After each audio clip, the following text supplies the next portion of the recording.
Comment il est possible de faire partie des 1% les plus riches au monde grâce au Bitcoin? Je vais partager avec vous une étude que j'ai menée qui va vous permettre de découvrir la méthode pour faire partie des 1% les plus riches de ce monde.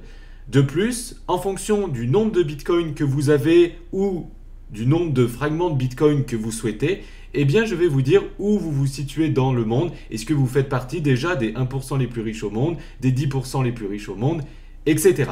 Mais avant de vous partager cette méthode unique, eh bien si vous souhaitez connaître mes stratégies d'investisseur qui me permettent d'investir de manière simple et en automatique dans les crypto-monnaies, eh bien j'ai une vidéo formation gratuite à vous offrir. Pour y accéder, c'est simple. Cliquez sur le bouton en haut à droite de cette vidéo, cliquez sur le lien qui se trouve sous cette vidéo, inscrivez-vous et je vous partagerai par email tout ceci gratuitement.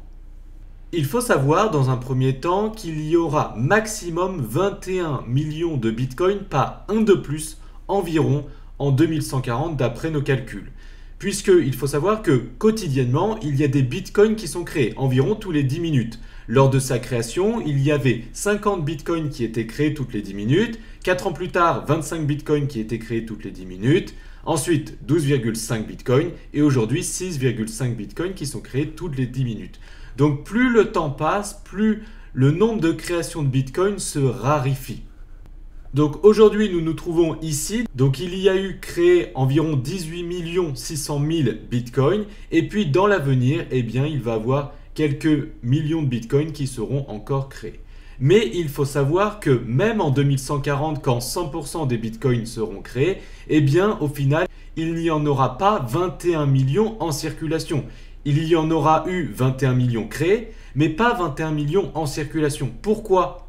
Parce qu'il faut savoir que le créateur du Bitcoin, Satoshi Nakamoto, possède à lui seul plus de 1 million de Bitcoins. Mais cette personne n'a jamais vraiment utilisé ces Bitcoins et elle est potentiellement décédée à ce jour. Donc, nous avons déjà 1 million de Bitcoins que nous ne pourrons pas utiliser. Donc, ces 21 millions de Bitcoins déjà se transformeront en seulement 20 millions de Bitcoins disponibles et réellement utilisables. Mais en réalité, nous ne pourrons même pas utiliser 21 millions parce qu'il faut savoir que depuis la création du Bitcoin, il y a déjà près de 3 millions de Bitcoins qui ont été perdus à jamais et qui ne seront jamais utilisables à l'avenir.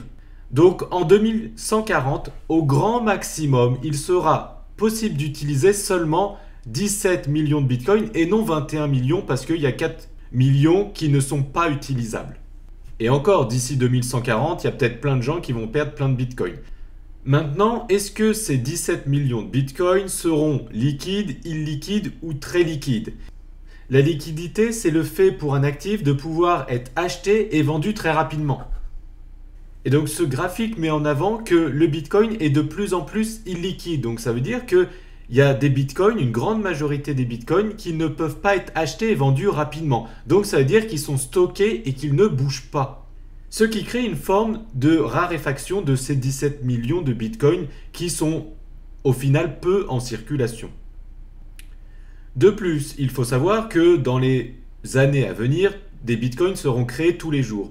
Le souci, c'est qu'il y a des gros cannibales, comme par exemple Grayscale, qui sont des institutionnels, Fidelity, etc., ont acheté des centaines de milliers de bitcoins, ce qui équivaut à quelques pourcents de l'entièreté des bitcoins en circulation. Donc le peu de bitcoins qui sont créés tous les jours et qui vont être créés à l'avenir, eh bien, sont cannibalisés par les plus grands de ce monde, comme par exemple PayPal qui achèterait ainsi près de 70% des nouveaux bitcoins qui sont émis en ce moment. Donc c'est-à-dire à peine ils sont créés, à peine ils sont achetés. De plus, il y a aussi Tesla qui avoue avoir acheté 1,5 milliard de dollars de bitcoin en janvier.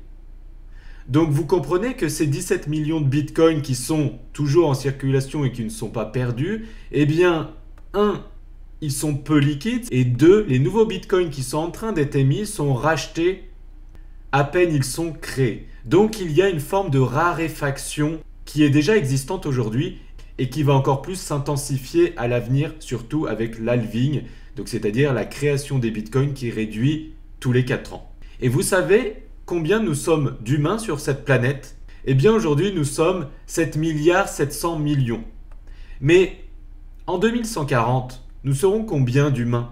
Eh bien, je vous invite à cliquer sur le lien qui se trouve sous cette vidéo. Vous avez l'article de The Coin Tribune, un article hyper intéressant qui nous dit d'ailleurs, d'après une étude de l'ONU, qu'en 2100, nous serons 11 milliards 200 millions d'habitants sur cette planète. 11 milliards 200 millions. Il y aura d'ici là 21 millions de bitcoins qui auront été créés, mais il y en aura toujours minimum 4 millions qui auront été perdus. Donc, 17 millions de bitcoins divisé par 11 milliards 200 millions d'humains égale 0,0015. Ce qui veut dire que posséder 0,15 bitcoin vous permet de faire partie des 1% les plus riches en bitcoin. Donc ici, on ne parle pas forcément d'être riche en euros, en dollars ou en devises. On parle d'une richesse en bitcoin. Et voici un tableau hyper intéressant qui va vous permettre de savoir bien comment faire partie des 1% les plus riches en bitcoin aujourd'hui et dans les années à venir. Vous pouvez voir deux lignes. Celle avec les informations d'aujourd'hui ici et celle avec les informations en 2100 ici. Et vous pouvez voir différentes colonnes. On remarque que si vous possédez un bitcoin, vous faites partie des 0,2% les plus riches en bitcoin de cette planète. Si vous possédez 0,15 bitcoin, vous faites partie des 1% les plus riches de cette planète. Si vous possédez 0,05 bitcoin, vous faites partie des 4% les plus riches en bitcoin de cette planète. Et si vous possédez 0,025 bitcoin, ce qui représente aujourd'hui à peu près 1000 $, vous faites partie des 8% les plus riches en bitcoin de cette planète. Et comme le nombre de bitcoins qui se créent d'année en année se réduit et que le nombre d'investisseurs de bitcoin s'accroît, eh bien selon moi, le fait d'être le plus riche en bitcoin au monde sera aussi corrélé avec le fait d'être le plus riche en euros ou en dollars au monde. Pour finir, si vous souhaitez connaître mes stratégies d'investisseurs qui me permettent d'investir de manière simple et en automatique dans les crypto-monnaies, eh bien j'ai une vidéo formation gratuite à vous offrir. Pour y accéder, c'est simple. Toujours pareil, cliquez sur le bouton en haut à droite de cette vidéo, cliquez sur le lien qui se trouve sous cette vidéo, inscrivez-vous et je vous partagerai gratuitement cette vidéo formation avec mes stratégies totalement gratuites. Si vous avez aimé cette vidéo, merci de la liker. Pour ne plus louper mes vidéos, abonnez-vous à la chaîne YouTube en cliquant sur le bouton en bas à droite de cette vidéo, le bouton rouge. A très bientôt dans une prochaine vidéo si vous êtes abonné. En tout cas, ciao!